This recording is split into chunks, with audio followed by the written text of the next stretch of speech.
안녕하세요, 선생님입니다. 오늘은 인간관계에 지나치게 기대지 마세요 라는 주제로 함께 하겠습니다. 인간관계에 대해서 하는 이야기는 참 끝도 없죠.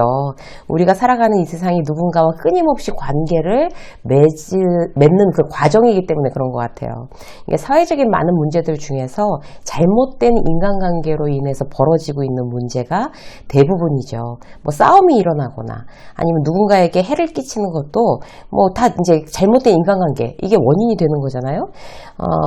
어떤 상황에서는 아예 인간관계 부재 때문에 어떤 불행해지는 경우, 그런 경우도 많죠. 어떤 외로움에 시달리다가 뭐 우울증에 걸린다. 그 회사에서 어떤 문제로 인해서 굉장히 그 스트레스 어떤 지수가 굉장히 높아진다. 전부 다 인간관계에 관한 일입니다. 그 관계 문제를 이제 우리 채널에서 많이 다루고 있는데요. 오늘은 특히 그 인간관계 중에서도 너무나 거기에 집착해서 힘들어지는 경우, 우리는 어떤 마음 습관으로 거기서 이제 건강하게 빠져나와야 되는지 알아보기로 해요. 그 직장에서 혹은 이제 친구 사이에서 내가 인간관계에 대해서 어떻게 바라보느냐, 이 상황과 관계없이 나를 이제 그것이 불행하게도 만들고 행복하게도 만든다는 거죠. 그야말로 상황과는 아예 별도로 내 마음이 아주 중요하다는 뜻입니다. 누군가에게 기대지 않고 건강하게 바로 서려면 오늘 말씀드린 이제 두 가지 원칙을 여러분들께서 집중하시면 좋을 것 같아요. 첫 번째는 어차피 타인이다. 공감하시죠? 자, 이 사실을 잘 이해하고 있으셔야 돼요. 중요한 건 긍정적으로 이제 이 부분을 이해하는 거죠. 막 시니컬하고 부정적으로 이렇게 삐딱하게 바라보자는 얘기는 아니에요. 우리가 남이가 이러면서 이제 술잔을 부딪혀 봐야 별 의미가 없다는 거죠. 남이지 뭐예요. 근데 우리가 자꾸 남이가 이걸 강조하면서 기대고 집착하는 이유가 뭘까요? 결국 그 사람을 위해서가 아니고요. 내가 이제 위로받고 뭔가 마음이 든든해지고 싶고, 내가 이렇게 너한테 마음을 줬으니까 이렇게 나한테 해줘야 돼? 이런 마음이 굉장히 강한 거죠. 그게 바로 관계에 기대는 겁니다. 넘어지기가 쉽죠. 어차피 타인이다라는 걸 쿨하게 인정하면, 그렇게 하고 이제 받아들이면 어떻게 될까요? 나 스스로 설 수 있도록 굉장히 노력할 수밖에 없어요. 저절로. 생각이 그렇게 되니까. 자, 어차피 타인이다라고 생각한다면 우리는 이제 어떤 이제 마음 습관이 생겨요. 사람 때문에 기죽지 않을 수 있어요. 어차피 타인이니까. 우리가 이제 살면서 뭘 열심히 하면서도 위축되고 기죽는 경우가 있죠. 여러분은 주로 언제 기가 죽으세요? 그 장사하시는 분들은 매출이 안 나오면 기죽죠. 풀죽죠. 제 선배가 이제 은퇴하고 야심차게 커피 전문점을 이제 시작하셨는데 하루에 5만 원 매출 오르기가 힘들다는 거예요. 그래서 기가 팍 죽었어요. 세일즈 하는 직장인 어때요? 이번 달 목표를 만약에 절반밖에 못 채웠다. 기죽는 거죠. 학생은 성적이 엉망이면 어때요? 기죽죠. 기죽어야 되죠, 당연히. 매출이 안 나오고 성적이 안 나오는데 신나 있으면 발전이 없죠. 반성하고 앞으로 이제 이러면 큰일 나겠다. 긴장하고 솔루션을 찾는 거예요. 근데 내 인생의 문제이기 때문에 그건 그래요. 내 인생의 문제니까 정말 기죽었다가 다시 방법을 찾고 그럴 필요가 있는데, 반면에 예를 들어서 회사에서 지점을 옮겼어요. 근데 새로 간 조직에서 나보다 선배가 나를 싫어해요. 그러면 눈치 보고 기죽어야 될까요? 왜 그 사람이 나를 싫어하는데 내가 기죽어야 되죠? 어차피 타인인데? 그 사람의 알 수 없는 어떤 개인적인 취향, 사람에 대한 취향 때문에 나한테 틱틱거린다고 그래서 내가 기죽을 필요가 없다는 거예요. 또 회사에서 이제 선배가 스타일 독특하네, 요즘에도 그런 구두 신어요? 라고 놀리듯이 낄낄거렸어요. 그럼 막 이제 주눅 들어갖고 다시는 그 구두를 안 신고 가요. 그게 바로 타인 때문에 기죽는 거예요. 아니, 네가 신고 다니는 거 아니고 내가 신고 다니는 건데, 네가 나를 구두를 사줄 것도 아닌데 내가 왜 그 사람을 신경 써야 되겠어요. 이런 태도가 바로 사람 때문에 기죽지 않는 마음 습관이에요. 이제 겉으로 이제 그 선배한테 내 인생 내가 사는데 내 것도 내가 신는데 무슨 상관이세요? 이렇게 하기에는 좀 이제 우리가 사회적인 관계상 어렵다면 속으로 외쳐보세요.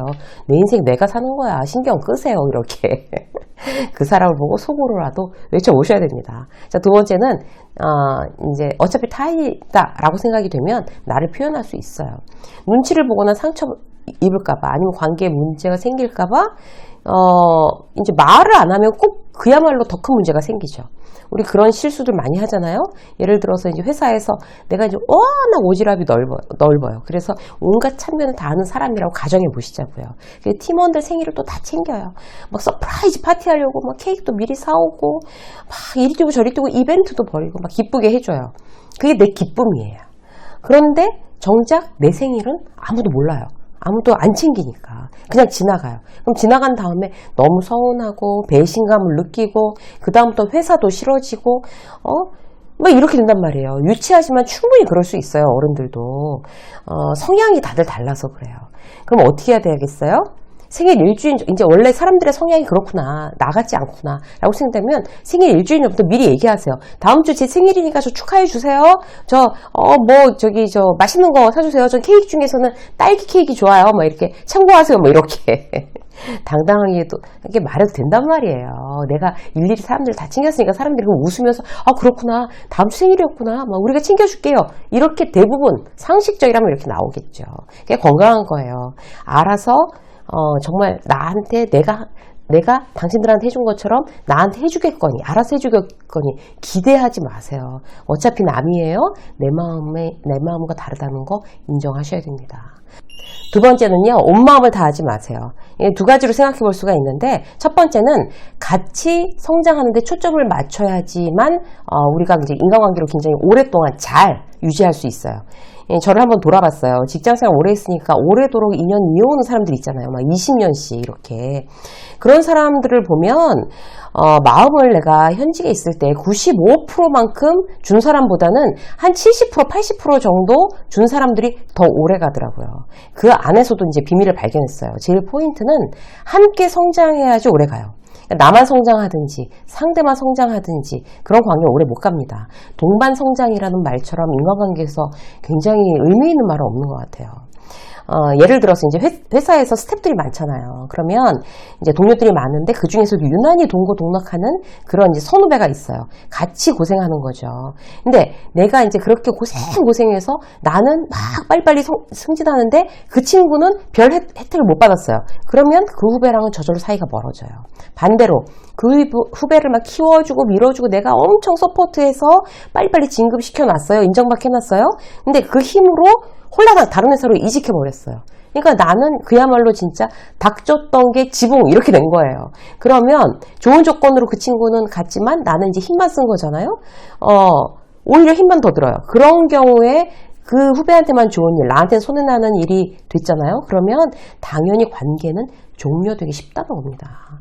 그래서 일방적인 희생, 이거는 관계에 도움이 안 돼요. 동반 성장, 난 저 사람과 함께 성장하고 있는가? 자, 아주 나만 희생하는 게 아니라 나도 크고 저 사람도 크고 같이 시너지를 이루는 관계, 정말 좋은 관계, 건강한 관계입니다. 두 번째는요, 건강한 거리를 유지하는 거예요. 선을 지키라는 말 많이 하고 듣기도 하잖아요. 그런데 그 선이라는 개념이 사실 애매할 수 있어요. 사람마다 기준이 너무 다른 거죠. 그러니까 선을 지키는데 어디까지를 지켜야 되는 걸까? 여기에 대해서 명쾌한 해답을 드리면요, 내 기준과 상대의 기준을 동시에 충족해야 돼요. 그러니까 예를 들어서 이제 내가 이제 팀장이고 김 과장이 있어요. 근데 김 과장은 굉장히 친한 후배예요. 그래서 밤에 내가 이제 다른 식구들이랑 가서 뭐 맛있는 거 먹으면서 사진 막 찍어서 이제 김 과장한테 보내면서, 야, 김 과장 여기 완전 대박, 완전히 맛집 발견했어, 나중에 같이 오자, 이렇게 톡을 보낸다고 치자고요. 밤 8시에, 저녁 8시에.